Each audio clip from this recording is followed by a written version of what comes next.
On June 18th, the Supreme Court delivered its decision in United States versus Skrmetti. Hello, friends. I'm Jeffrey Rosen, President and CEO of the National Constitution Center, and welcome to We the People, a weekly show of constitutional debate. The National Constitution Center is a nonpartisan nonprofit chartered by Congress to increase awareness and understanding of the Constitution among the American people. This week, we'll unpack the court's decision in U.S. versus Skrmetti, which upheld a Tennessee law prohibiting certain medical treatments for transgender minors. To help us explore the case, we have two of America's leading scholars on the Equal Protection Clause of the 14th Amendment. William Eskridge is the Alexander Bickel Professor of Public Law at Yale Law School. Professor Eskridge co-wrote an amicus brief for the petitioners in Skrmetti.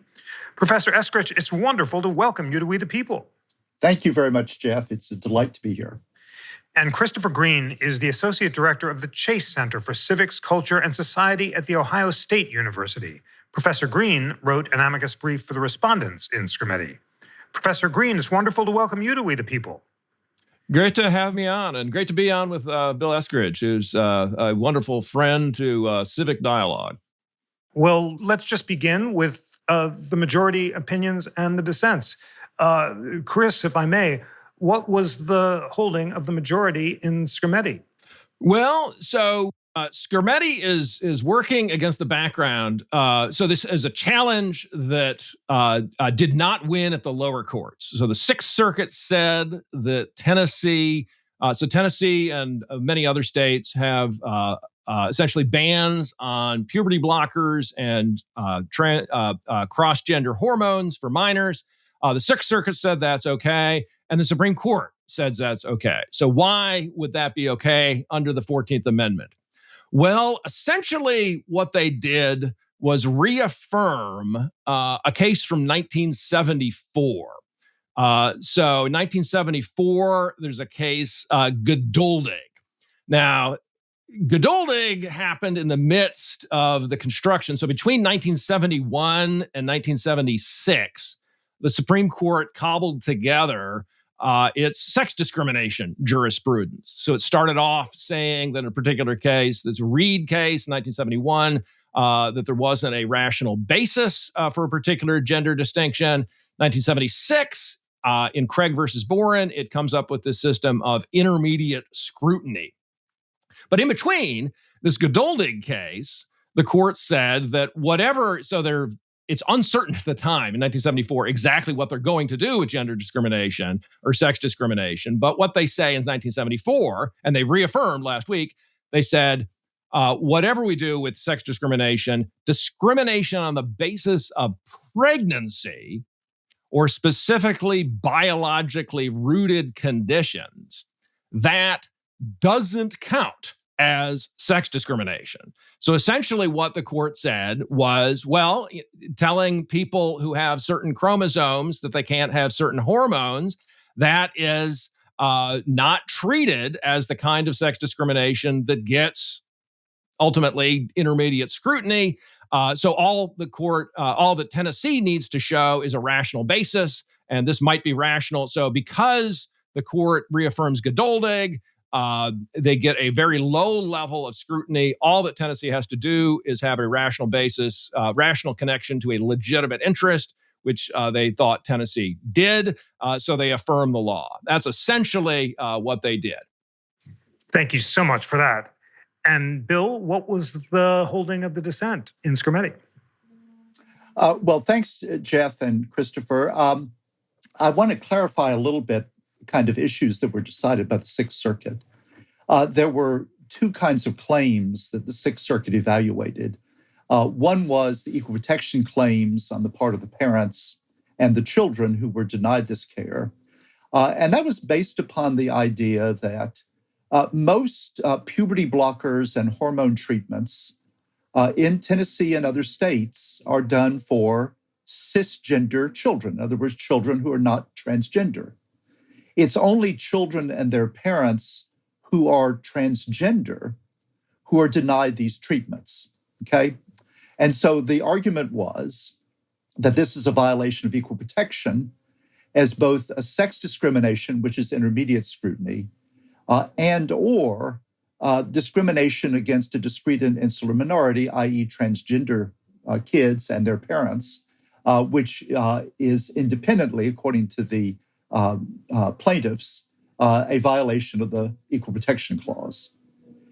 In addition, at the Sixth Circuit, the parents also argued that they were denied their fundamental right to the medical care of their own children. I might add a fundamental right explicitly recognized in Tennessee in an expansive statute Tennessee adopted in 2024, saying that they have a fundamental right to the control of the medical care of their children. And the argument was that the SB 1, the Tennessee 2023 statute, denies parents this fundamental right, which would trigger strict scrutiny under the Due Process Clause.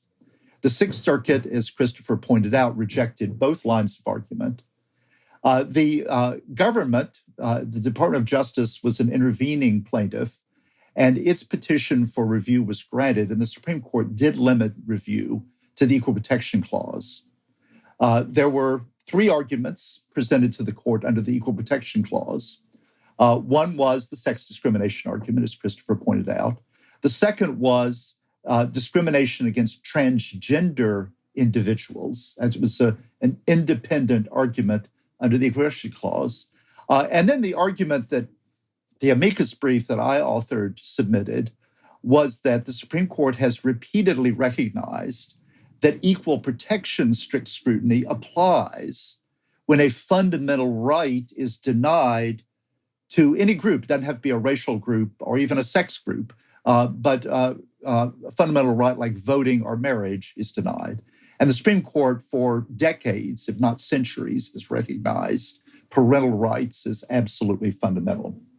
The court did not reach that third equal protection argument. And indeed, the Department of Justice and the parents, represented by the ACLU, did not press it either. So that argument remains open for future resolution in other cases. Now, the dissenting opinion, mainly by Sotomayor, Kagan wrote a short separate dissent. Essentially, Sotomayor, Jackson, and Kagan, the three Democrats on the court, dissented from the Sixth Republican judgment that affirmed the Sixth Circuit and rejected the equal protection challenge to the Tennessee law. So Sotomayor responds to both of the claims. On the sex discrimination claim, Roberts relies on Gdoldig exactly as Christopher is pointing out, because Roberts says the Tennessee statute only discriminates based on age, i.e. minors, and on medical purpose or medical procedure, i.e. the hormone, puberty blockers, and even in some cases surgeries. And the Chief Justice says, well, that's that. Well, you need to read the statute. If you actually read the statute under prohibitions, 103A1, says a healthcare provider shall not knowingly perform, etc., on a minor, there's one, or administer a minor, a medical procedure, that's two, if the performance of the procedure is for the purpose of, this is all part of the statute, enabling the minor to identify with or live with a purported identity inconsistent with the minor's sex. Or treating purported discomfort or distress from a discordance between the minor's sex and asserted identity. If you read the statute, there are three bases for discrimination. One is age. You could say the other is medical procedure, but the third is clearly sex. That if you were a minor girl wanting puberty blockers, the state says fine, unless you are a minor girl who does not accept the sex the state has assigned to you at birth. Okay, that's sex discrimination, or so Sotomayor argues. And it is based on the statute. So that's one line of argument, that it's not just Gdoldig, that it is also sex discrimination on its face, which was not the case of the California statute being evaluated in Gdoldig. I might add that if you really take Gdoldig seriously, and really Sotomayor invites your listeners not to take Gdoldig seriously, can you seriously maintain that excluding pregnancy from state benefits is not a sex discrimination? Well, the Supreme Court did say that in Gdoldig, and they repeated it in Dobbs, the abortion decision, and now they repeat it yet again in Skrmetti. So that was that basis. Secondly, Sotomayor argues that independent of the sex discrimination, which would, of course, be heightened scrutiny, intermediate scrutiny, as Christopher pointed out, she also argued that transgender individuals are a discrete and insular minority subject to pervasive discrimination, which would justify the court creating a new suspect classification, i.e. something like gender identity or discrimination against transgender individuals. The Chief Justice, as Christopher pointed out, responded mainly with Gdoldig on that one. Justice Barrett and Justice Alito, in separate concurring opinions, responded more directly to Justice Sotomayor, and both of them felt that the court should not create a new suspect or quasi-suspect classification because transgender individuals were too heterogeneous. They're just all over the place, as though race and sex are not very heterogeneous classes. And then secondly, and kind of interestingly, Justice Barrett said, and Justice Alito pretty much the same, oh, well, transgender individuals are not really subject to de jure discrimination, in other words, state discrimination. And that is just simply false. That is false. Barrett asked the Solicitor General at oral argument, I was at the oral argument, what the history of de jure discrimination there was. And the Solicitor General just was clueless. She had no idea. She had not researched it. She was simply unprepared. When Chase Strangio got up representing the ACLU, an openly transgender person, first time, Chase calmly answered the question, yes, there's a lot of examples of de jure discrimination. Going back to the 19th century, there are cross-dressing laws. There are medical laws through the 19th and early and mid-20th century. There were criminal laws. The military excluded these folks. There's bushels of de jure discriminations, and they're cited dutifully in Justice Sotomayor's dissent. So that's the argument that she makes.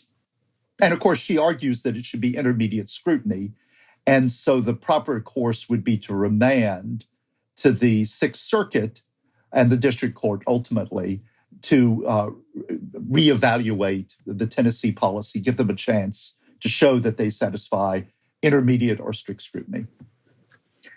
Many thanks for all that. Chris, talk more about the central significance of the Gdoldig case. Gdoldig said that discrimination on the basis of pregnancy was not sex discrimination because it discriminated between pregnant women and non-pregnant persons.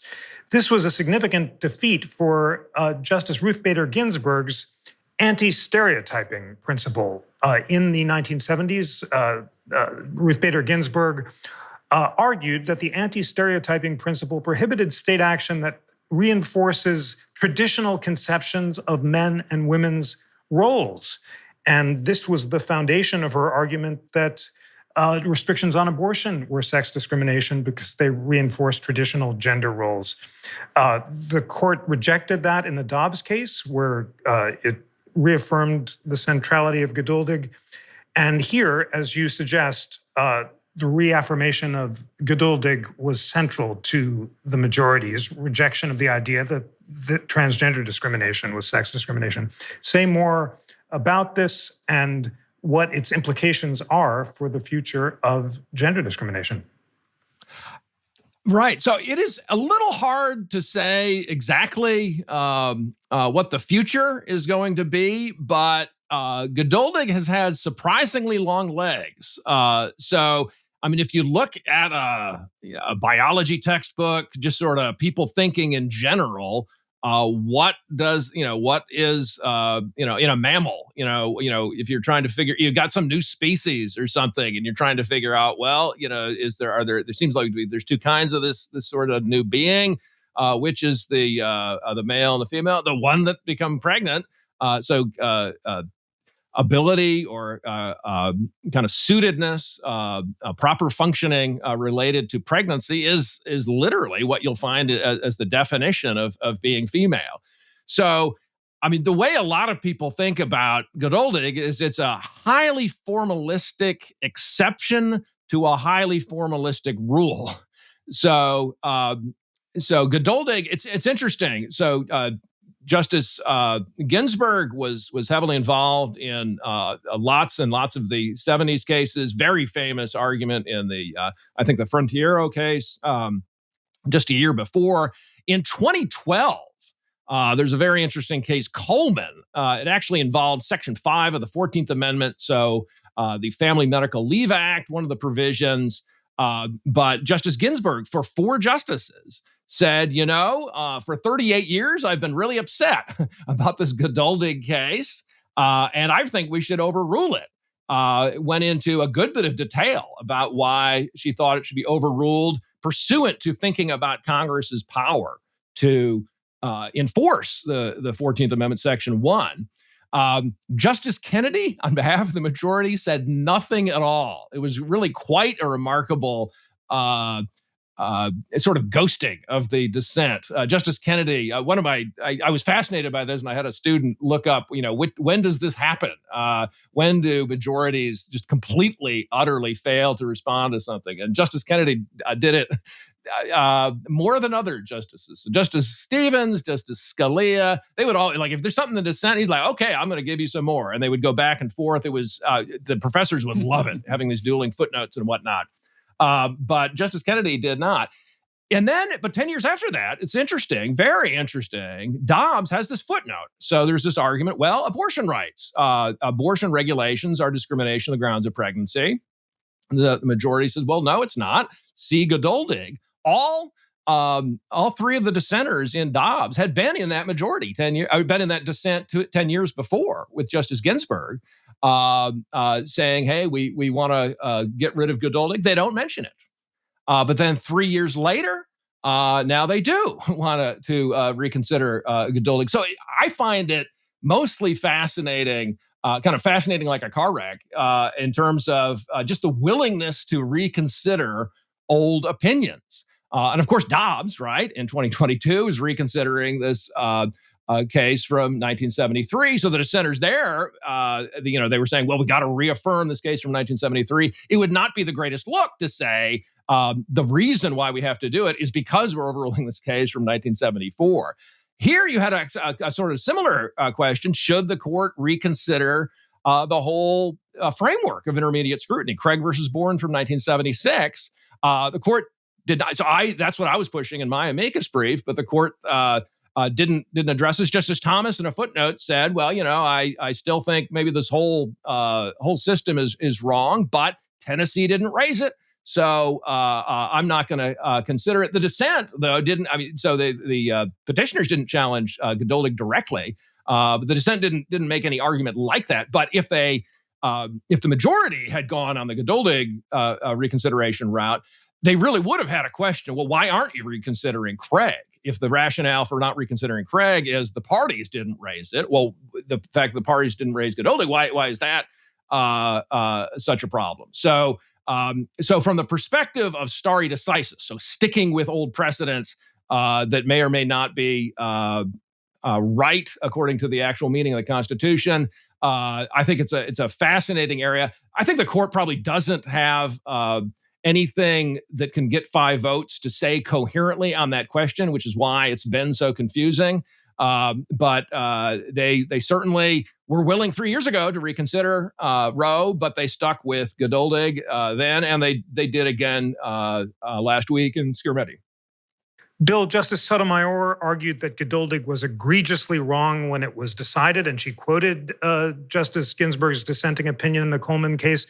Does the majority's strong reaffirmation of Gdoldig represent a rejection of a central achievement of Justice Ginsburg's gender discrimination vision, and mean it will be difficult for this majority to recognize either restrictions on abortion or transgender discrimination as a form of sex discrimination in the future, or not?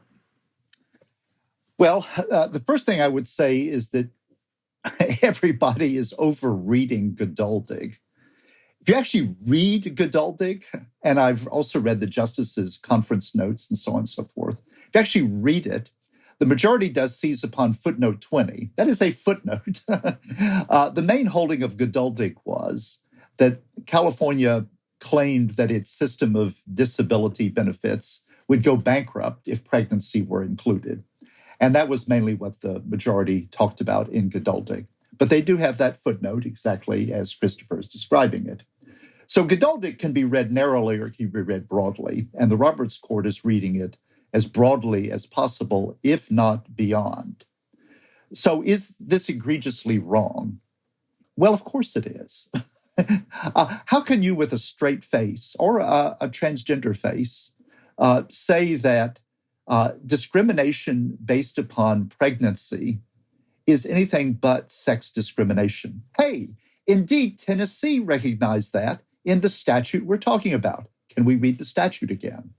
Section 101M, as in Mary, of the Tennessee statute says that this state has a legitimate, substantial, and compelling interest in protecting the ability of minors to develop into adults who can create children of their own.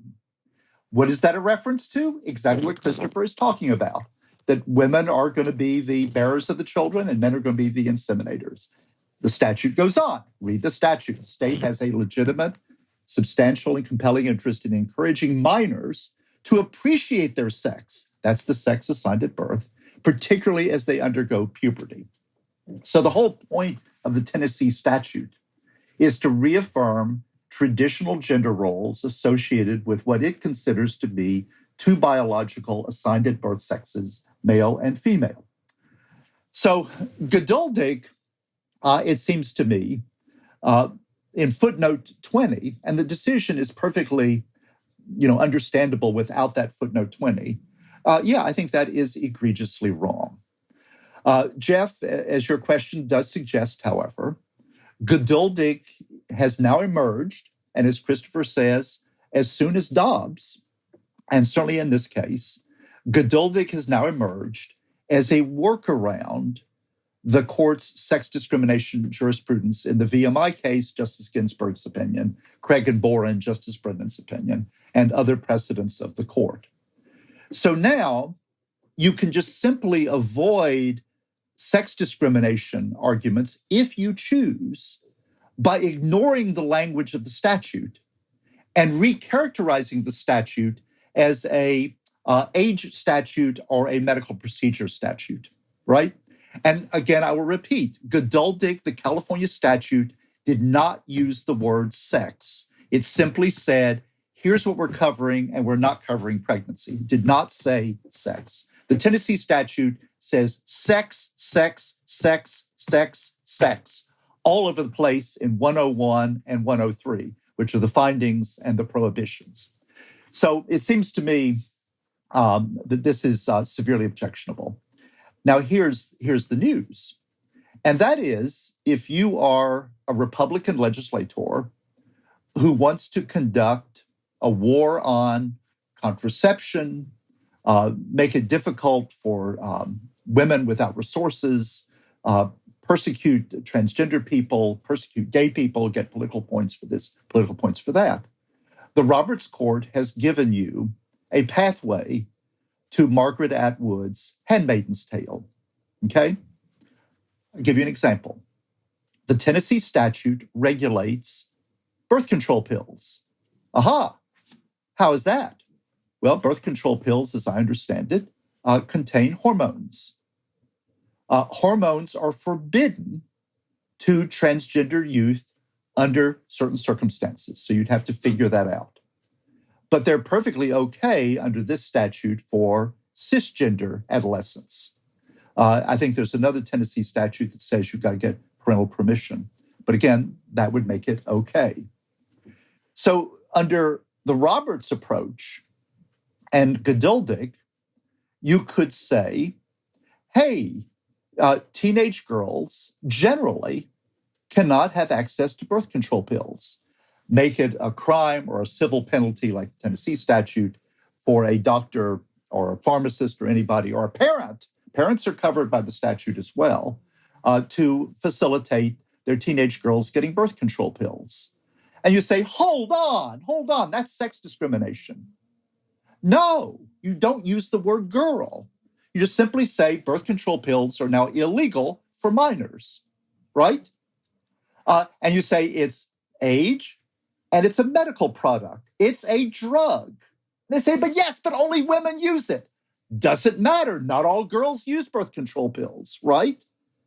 And then you make the same medical arguments that Tennessee is making here. And you can cite to journals and the same kind of nonsense that they cite to when they say, oh, well, their medical experts have raised questions about that, experts in quote marks. Some women regret using birth control pills. And I can give you citations where people have done exactly that. Well, okay, then it's a short step to what about adult women, right? So maybe adult women also cannot have access to birth control pills. You see how we're getting closer to Handmaid's Tale, where you get the idea of compulsory pregnancy and the state imposes more and more regulations on women's control of their bodies. So no abortions, so limit birth control, state regulate the conditions of pregnancy. And again, you don't use the word sex. The Tennessee statute repeatedly uses the word sex. You avoid that, and Gdoldig gives you a roadmap toward Handmaid's Tale. Now, the Republican Party does not support Handmaid's Tale. I'm just saying that the Roberts Court is laying out a path which is a very dangerous one. And I'll make this other point. You literally cannot believe Gdoldig. Give you an example. The state is an employer. States employ a lot of people. If the state says we will not hire women, we will hire men. Christopher, Jeff, I hope we would all agree that's sex discrimination, intermediate scrutiny. But what if the state says, oh, we'll hire women and men, but not mothers, right? In other words, women with children, say, under the age of 18. Is that not sex discrimination? It's gotta be. But it's not under Gdoldig because it just says, mothers with children under 18. And under the Skrmetti argumentation, that is not sex discrimination. Justice Alito says so explicitly. Chief Justice Roberts does not say so explicitly, but that would be an implication of the kind of analysis that you get if you take Gdoldig's footnote 20 seriously. And I think the court probably would not press it in that direction, but I think the court is being inconsistent. Let's talk about the debate about the scientific benefits or risk of gender-affirming care. Christopher, Justice Thomas, in his concurring opinion, dismissed the idea of deferring to so-called experts and said that the court should defer to the decisions of democratic legislatures.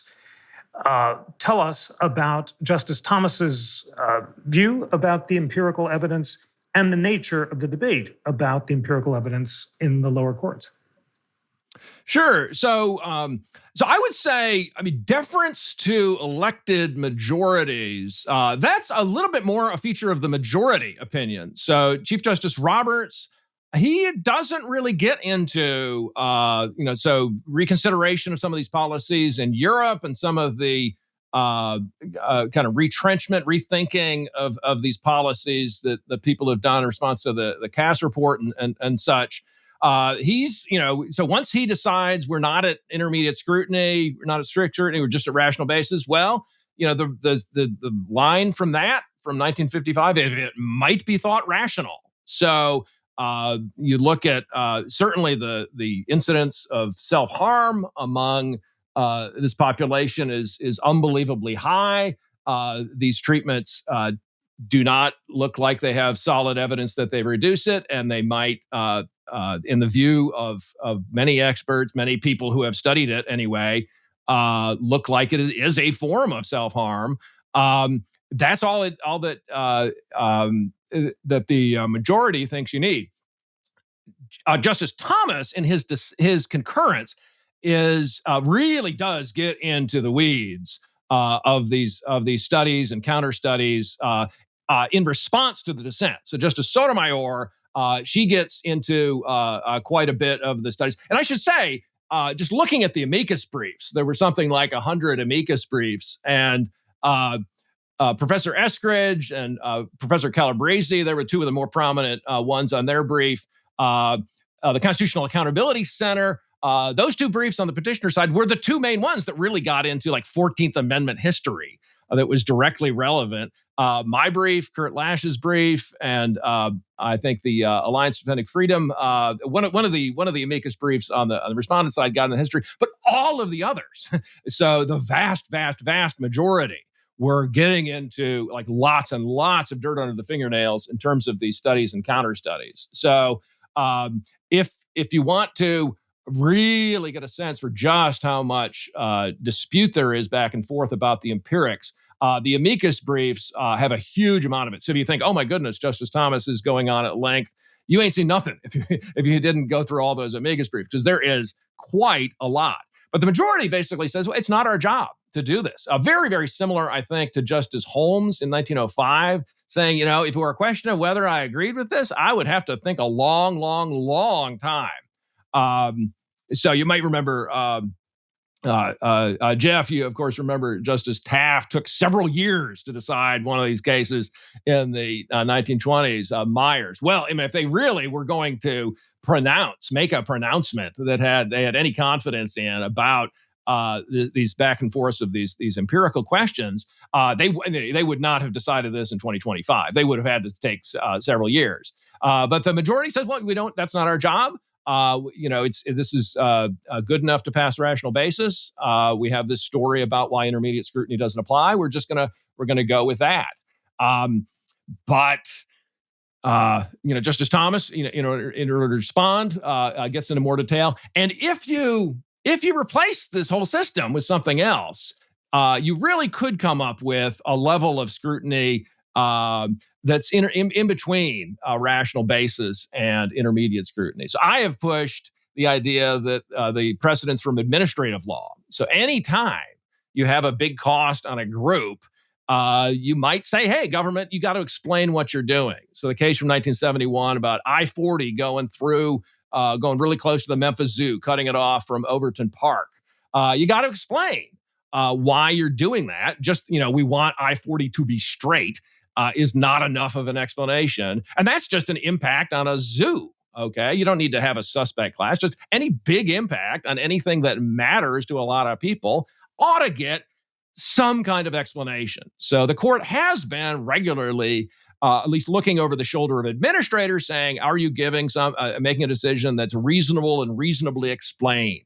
That's something they said last week, I think, about administrative law decisions. You could use that in the 14th Amendment context, and you could use the concept of citizenship to rebuild that. But as the court is looking at it, it's not quite all or nothing, but it's really quite moosey scrutiny of intermediate scrutiny, or pretty close to nothing with rational basis. And the gap in between there, I just don't think there's a good justification for having a system with that huge kind of a gap. We should have more than rational basis scrutiny for, discriminations you had in 1955 about people running an eyeglass cartel. If there's not really a good explanation for that, the state shouldn't be allowed to do that. If there's not really a pretty substantial justification in terms of mental health and self-harm and these sorts of things, if there's not a good empirical basis, these states shouldn't be allowed to do it. There, of course, was a huge amount of literature on that they could have gotten into if they had been conducting analysis like they do in administrative law, but they stuck with the old precedents. Future cases, they might reconsider this, but they They are not injecting themselves into it. Only if the parties come up with that kind of argument is it going to be on the agenda. Bill, what is your view of the empirical evidence? On June 19th, the New York Times published a remarkable piece by Nicholas Confessore arguing a Times examination shows how a landmark case about gender-affirming care for minors was built on flawed politics and uncertain science. It said some civil rights experts and veterans of the LGBTQ movement view the Skrmetti case as a tragic gamble built on flawed politics and uncertain science. And among the takeaways was the claim that just as the LGBTQ movement dug in on pediatric gender medicine, several European countries began moving away. Tell us your views about the empirical evidence and those claims. Jeff, thanks. Let me start with this, and I think this is responsive to your question. Let me start with the stakes, and let me also start with the European evidence. The stakes of this case are very high, and they're completely obscured by the majority opinion. And again, I was thinking of the parents and the families, okay? If you look at it from the point of view of the parents and the families, it is documented, it is beyond debate that transgendered youth are at astronomically greater likelihood of having suicidal thoughts and actually attempting and committing suicide than cisgender youth. This is a huge problem. And that's on top of the emotional turmoil and other problems that one's sexual or his gender identity that's different from the sex assigned at birth creates for young people. And parents grapple with this in many different ways. Some parents are very supportive of their kids, but go slow. Some parents are resistant, which is their right. And other parents are gung-ho. Let's see a doctor immediately and let's follow the medical protocols wherever they might lead. That's point number one. Point number two, the statute makes it a prohibited action for parents to facilitate access to these needed medical treatments. These are medical treatments. These are not addictive controlled substances. These are not dangerous in the sense that a lot of other things are dangerous, obviously dangerous anyway. And parents can be held civilly liable. The Attorney General can sue them.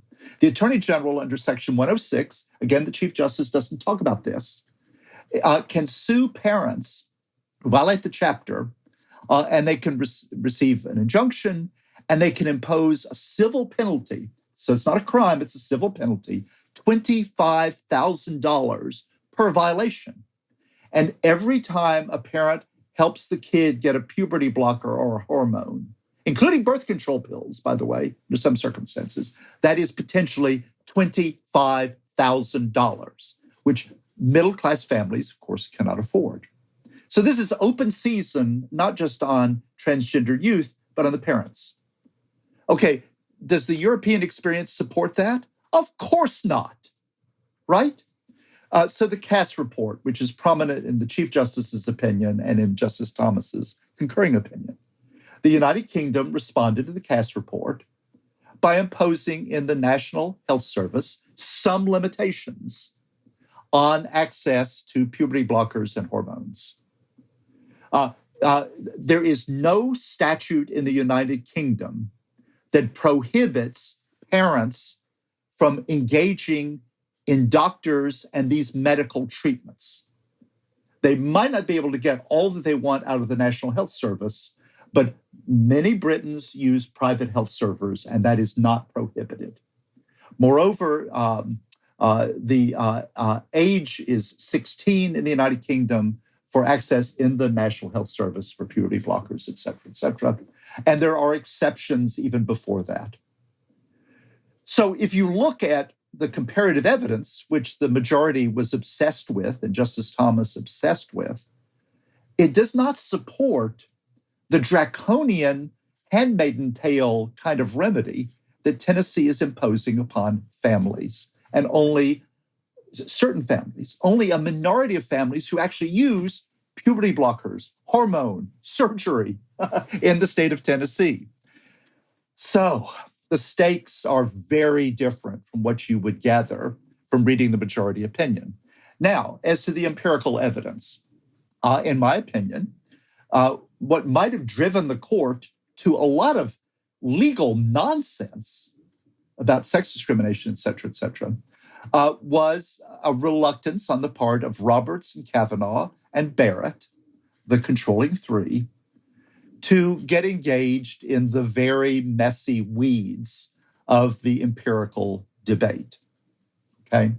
So it seems to me the cart was driving the horse in this case, that they did not want the courts to get involved in these kinds of issues, and therefore they say, well, it's rational basis, which, as I think Professor Green and the court would both say, rational basis is fairly easy to pass, and it does require a great deal of deference on the part of judges to decisions that are made by legislatures.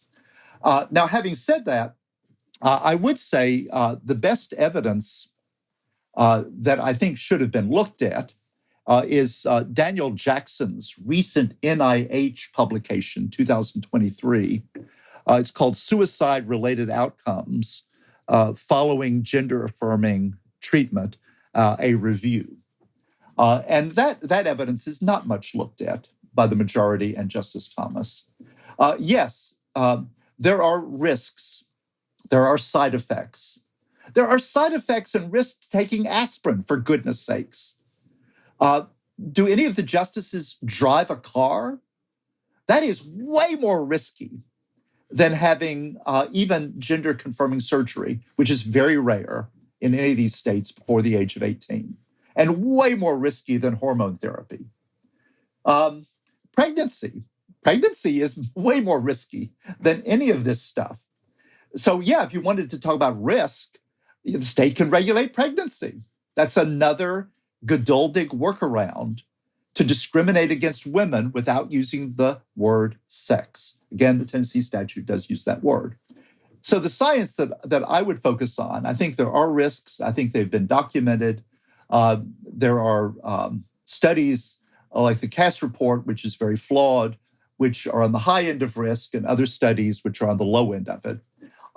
Ann Alstott of the Yale Law School operates a website, which is the authoritative examination of all this medical stuff.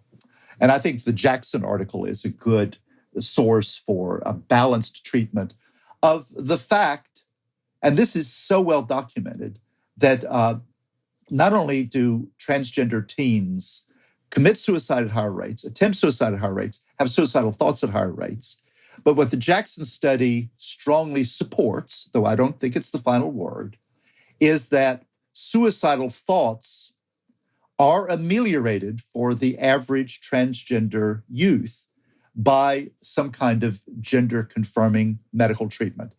Very rarely surgery. It's usually puberty blockers and hormone treatment. Now, the evidence and the jury is still out on whether or not there is a firmly established causal link, because you do need much more sophisticated studies, I think, that have been done to this point. So the scientific evidence, while in many ways quite muddy, does deliver the following, I think, clear verdicts. Number one, there are risks. There are risks to cisgender children having puberty blockers. There are risks to cisgender children having hormone treatment. Are there not risks to a cisgender boy receiving testosterone? There are risks not only to that boy, but of sexual assault that boy is statistically more likely to commit than any other group. It boggles the mind what the court ignored in its treatment. You're supposed to be a judge and you're supposed to be balanced. You need to look at all sides of it, and that's a side that's not been looked at. So there are risks for any kind of young person for these medical treatments. The medical protocols that have been developed are very slow, are very deliberate. They usually take the kid well past the age of majority in terms of the treatments. And they do have documented positive effects, at least on suicidal thoughts. And again, the point of my brief was parents should be the primary decision makers. Tennessee recognizes that in its statutory law. The Supreme Court ignored the issue, which of course is their choice. But I think that was a disastrous and very bad decision. Christopher, if you have anything more to share on the empirical debate, that would be great. And then tell us more about the debate in your brief. You argued that the court should embrace an argument rooted in the text and history of the 14th Amendment, namely the duty of the government to promote all similarly situated citizens' interests equally. Tell us more about why you believe the Tennessee law does indeed meet that standard. Sure. So with respect to the empirics, as Bill says, it really is important to remember the causal question. So you have a huge amount of suicidality, lots of actual self-harm in this population. Following a lot of these treatments, you still have an awful lot of self-harm. It was quite just distressing to read all of these amicus briefs. It is heartbreaking. The question, I think, that generally we should be asking is this law a genuine effort to impartially promote the interests of all of the citizens of the state? So to be a citizen, Justice Harlan said in his civil rights cases dissent, he says, to be a component part of the people for whose welfare government is ordained. That's what it means to be a citizen. So in terms of the empirics, I think there's a huge amount of reason to think that this is a genuinely compassionate effort to avoid the kinds of problems that these treatments can promote. This is a population that is heavily correlated with very, very poor mental health outcomes. And until there's a good reason to think that these are really going to significantly help, the basic Hippocratic first principle, do no harm, I think there's reason to think that the legislatures are genuinely concerned with the interests of the citizenry, including people with gender dysphoria, people who are seeking these treatments. Different minds can differ about whether they think Margaret Atwood is a prophet. I think most conservatives think when they see these protests of all these people in red dresses and whatnot, they just think that's what political world are you living in? That's not nobody's trying to do that. The worry that there's going to there's a road toward that. Well, it's a road nobody's going to take anyway. Again, different people can have different risk tolerances with respect to different things. But I think most people who vote for the law, no, they would say that's not what we're up to at all. So in terms of the text of the 14th Amendment, one thing to always remember is the word protection is in the law. So it doesn't just say no state shall deny any person equal laws. Protection of the laws is actually a phrase with content.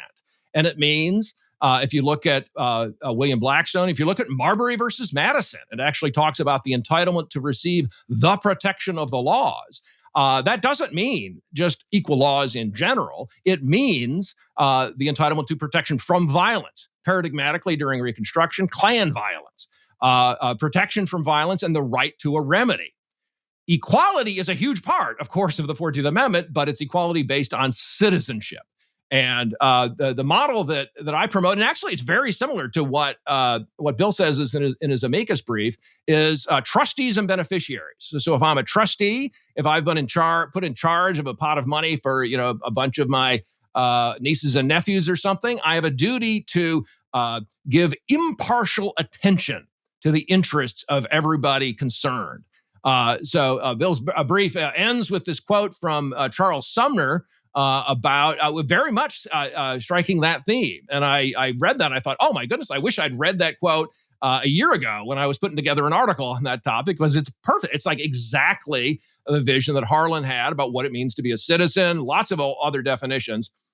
And that's the kind of basis for equality doctrine, equal citizenship, that the court, they can go there. Nobody really has pushed back on that view of the 14th Amendment history at all. Both sides, amicus briefs, suggest this kind of approach. And what it would mean something more than rational basis scrutiny. It would mean, looking at the government the way a court would look at a trustee and say, look, you are a trustee for the public good. That means the good of everybody. Are you genuinely, benevolently concerned with everybody's flourishing, or are you out to get people? So, of course, wouldn't solve all the problems. It wouldn't decide, how much risk tolerance do we need to have about Margaret Atwood fears and the like. But the court would, I think, be justified and say, look, it's not our job to eliminate risks that are that low, politically speaking. As Bill says, everything has risks, and allowing majorities to regulate medicine, which we have done for a long, long, long time, including medicine that is used by children that the parents might want. You all have had that ever since you've had government coming in and making decisions about what kind of commerce you have. Birth control, alcohol, just any kind of drugs are always been subject to regulation. And parents can't just override those because it's for children. Given that tradition, given the tradition of pursuing the common good through paternalistic legislation, it seems like this would pass that kind of test. But the court didn't really ask that kind of question. So I'm hoping that in future cases they will give a little bit of thought to replacing the tiers of scrutiny, the kind of formalistic exception to formalistic rules that they've got now, with something that's a little more supple and able to deal with shades of gray a little bit better. They really want things to be black and white, and they've put together a bit of a kludge. It looks like it has rules, but it has a lot of wiggle room about how you can manipulate it. A citizenship-based approach to equality, I think, would be a lot better.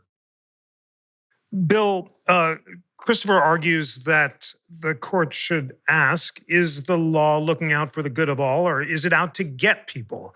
And even the majority opinion of Chief Justice Roberts says that under rational basis review, you can't have a law that's based on animus or prejudice of a particular group.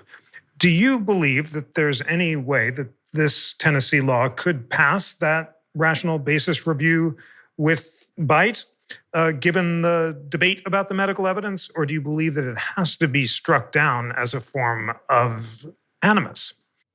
That's a good point. I want to agree with Christopher, everything he said, really, including the quote from Sumner, which is one of my personal favorites. Jeff, I want to answer your question by another quotation, which I think dovetails with Christopher's approach.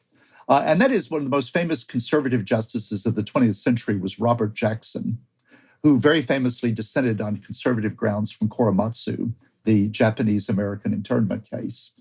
In Railway Express, a equal protection case and due process case in 1947, so 80 years ago, Justice Jackson wrote a little essay on what's the point of equal protection clause. And I think it dovetails what Christopher is saying. And I'm quoting Justice Jackson, an extremely conservative justice. There is no more effective practical guarantee against arbitrary and unreasonable government than to require that the principles of law which officials would impose upon a minority must be imposed generally. Conversely, nothing opens the door to arbitrary actions so effectively as to allow those officials to pick and choose only a few to whom they will apply legislation, and thus to escape the political retribution that might be visited upon them if larger numbers were affected. Courts can take no better measure to assure that laws will be just than to require that laws be equal in operation. I end the quote. And piling on a little bit, Justice Scalia, a very conservative justice, said in a concurring opinion in 1990, he was skeptical of the application of the Due Process Clause in a case involving a person who was dying. But he said the Equal Protection Clause, and here I quote Justice Scalia, requires the Democratic majority to accept for themselves and their loved ones what they impose on you and me, ending the quotation from Justice Scalia. Now, under that test, the Tennessee statute, and I don't think we need to use words like out to get, prejudice, and all that sort of, it might well reflect that. But if you're a judge, your obligation is to look and see there are distinctions that are drawn. Your obligation is not to gerrymander those distinctions. Oh, it's just age. Oh, it's just medical procedure. It's also sex. It's on the face of the statute, right? And indeed, it defies logic. Justice Alito, I think, cogently points out, and I would agree, that religion is subject to heightened scrutiny when you discriminate based on the Free Exercise Clause. And he says it would be an equal protection category if we didn't have free exercise. I agree with all that. So if the government says we will not hire Catholics, surely, Jeff, you would agree, Christopher would agree, that's discrimination because of religion. Well, what if the government says we will hire Catholics, but not converts? In other words, people baptized as Protestants and who convert to Catholicism later on. Would that not be religion discrimination? How about Mr. Plessy, one of the most famous plaintiffs of all time? His claim in Plessy and Ferguson, that's the apartheid case, his main claim was, Plessy said, hey, I'm white. I'm biologically white, said he. The state said, no, no, no, no. You were assigned at birth colored, and that's what you are. You can't wiggle out of it. Now, was that not race discrimination? The Plessy court doesn't really deal with that issue very much, but is that not race discrimination? So, you can play these ridiculous little characterization games all you want. But the inquiry, it seems to me, is Justice Jackson's inquiry, Justice Scalia's inquiry. And that is a tiny percentage of the families in Tennessee that want to use puberty blockers, hormone therapy, including birth control pills, for their transgender kids to try to avoid the distress and even suicidal thoughts that many of these kids have. Should they be picked on to have the apparatus of the state, civil penalties, lawsuits, prohibitions?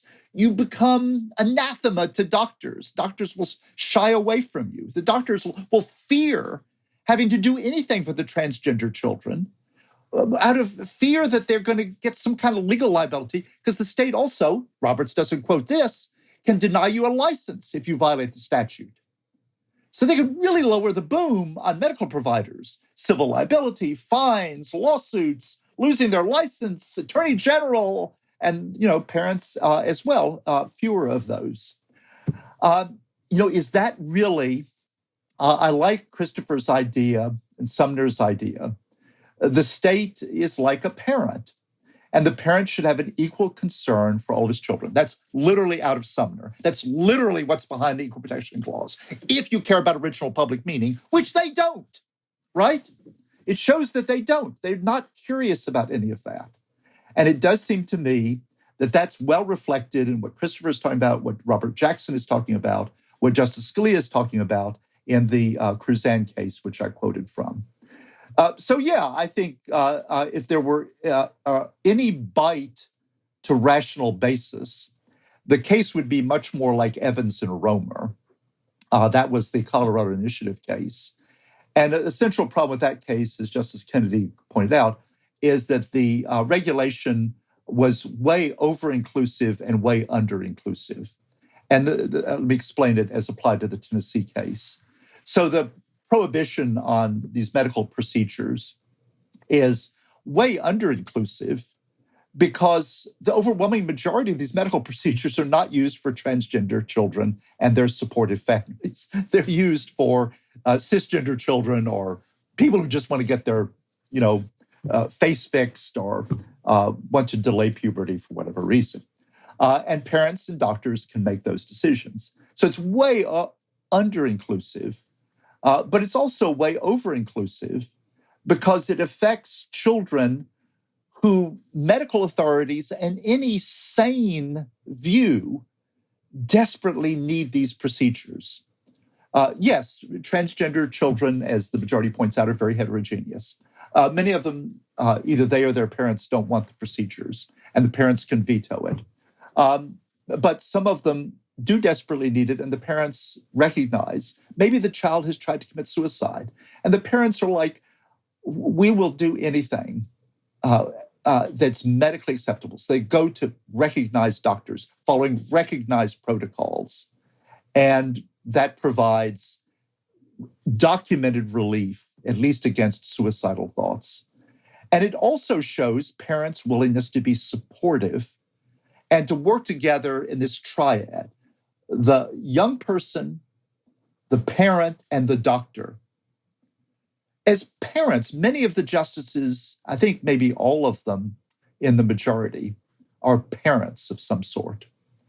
As a parent, is it not compelling that you would want, where there are medically recognized protocols and where your child is in great distress, which again is not most of the cases, but some of them, and where you, the parent, are supportive, is that not an important moment in the human lives? This is what Christopher's talking about. The human lives of these citizens, where the state ought not to have an absolute bar, an absolute prohibition.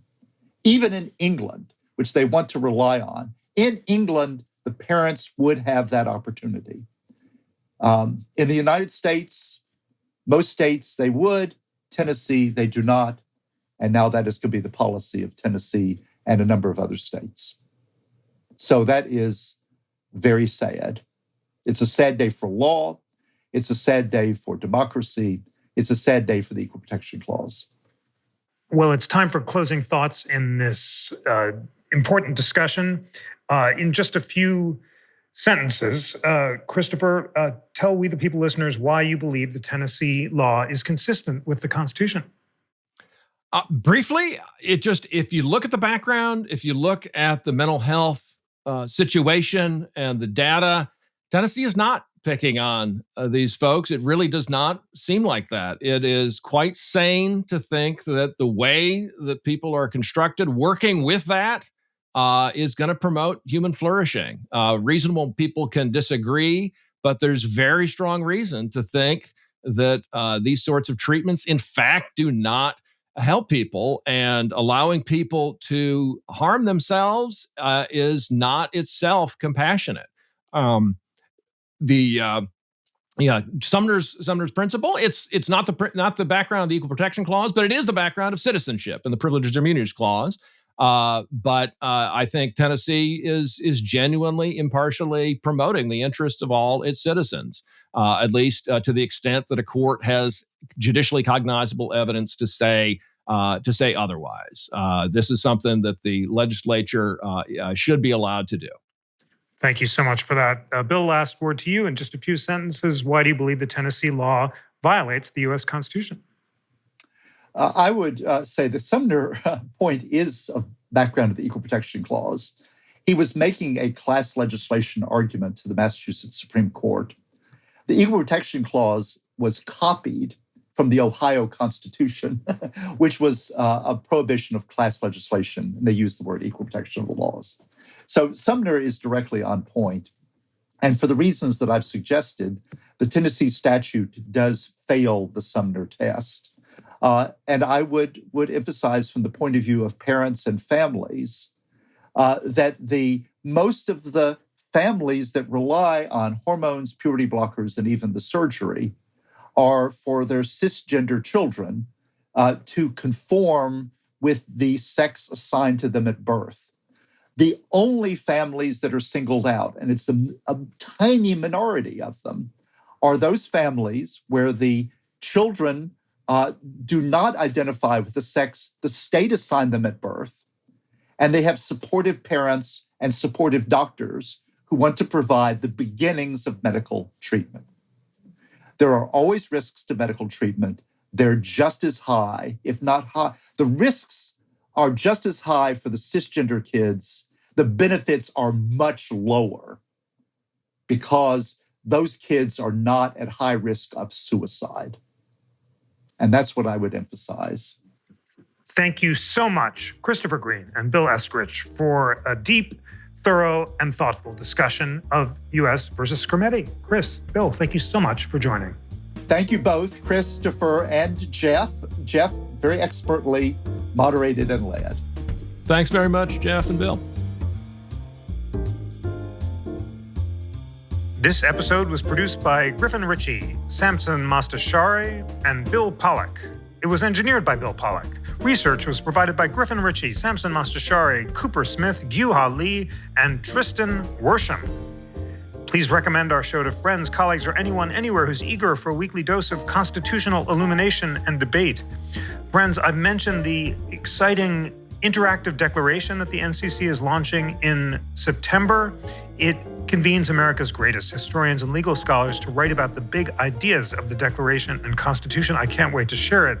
Sign up for the newsletter at constitutioncenter.org/connect. And always remember that the National Constitution Center is a private nonprofit. This podcast and all of our work is made possible thanks to the generosity of people across the country who are inspired by our nonpartisan mission of constitutional education and debate.